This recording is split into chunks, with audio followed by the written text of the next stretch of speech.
My mom would be at all my sporting events. Let's say I was playing football, okay? My mother would be on the sidelines, and if the play on the field started going one way, my mother would run along like, Mark, get him, get him. I'd be like, oh my gosh.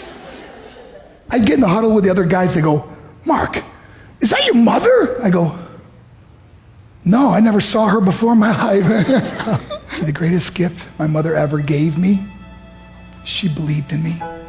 I have overdosed on drugs on 3 occasions where I should have been dead. But I believe I was kept here for a reason. You show me your friends, I will show you your future. How do I know this?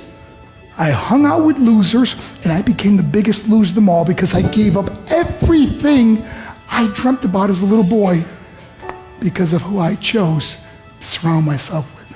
My friends would drive me home at 2, 3, 4 in the morning. We'd be drunk and high, laughing in the car. We'd pull up in front of my house in New York. They go, Mark, the light's on. I go, oh man, my mother's up. See, my mom wouldn't go to bed until she knew her son was still alive. I'd walk in, she'd say, hi, Mark, how was your night? I go, it was good, Mom, I'm just gonna go to bed. She goes, can I talk to you for a minute? I go, Mom, I'm tired, I'm just gonna go to bed. She goes, Mark, I haven't seen you all day and all night. Can I please talk to you? I said, man, just leave me alone. You bug me. I'd slam my bedroom door on the one person who believed in me. I was on a worldwide tour and we were wrestling overseas in Japan. After my wrestling match, I went upstairs in my hotel room and I fell asleep. There was a knock at my door at 3 o'clock in the morning. I got out of bed and I looked through the safety window and I could see it was a Japanese promoter. So I opened the door and he said, Mark, you need to call home. There's been an emergency. I went and got on the hotel room phone. I called back to the United States. I said, hey, what's going on? They said, Mark, I don't know how to tell you this. I said, just tell me what happened. All of a sudden they started crying. They go, Mark, I can't tell you. I said, just say it. They said, Mark, your mother died. I just threw the phone down. I ran out of my hotel room. I took the elevator to the lobby, and when the doors opened up, I just ran out into the street. I mean, there was no cars, there was no people. It's 3 o'clock in the morning. And I walked down the middle of a street in Hiroshima, Japan, and I remember looking up and just saying, Mom, I am so sorry. I flew home for her funeral, and I was so nervous to walk up to her casket, so I just stood way in the back. And I kept looking from a distance. I kept thinking to myself, Mom, please wake up. Please get up. And then I finally got the nerve to walk up to her. And as I got closer, I could see my mom for the first time. I mean, she was so beautiful. She was dressed in white. I mean, she looked like an angel. And I just stood over it. I said, Mom, you are my hero.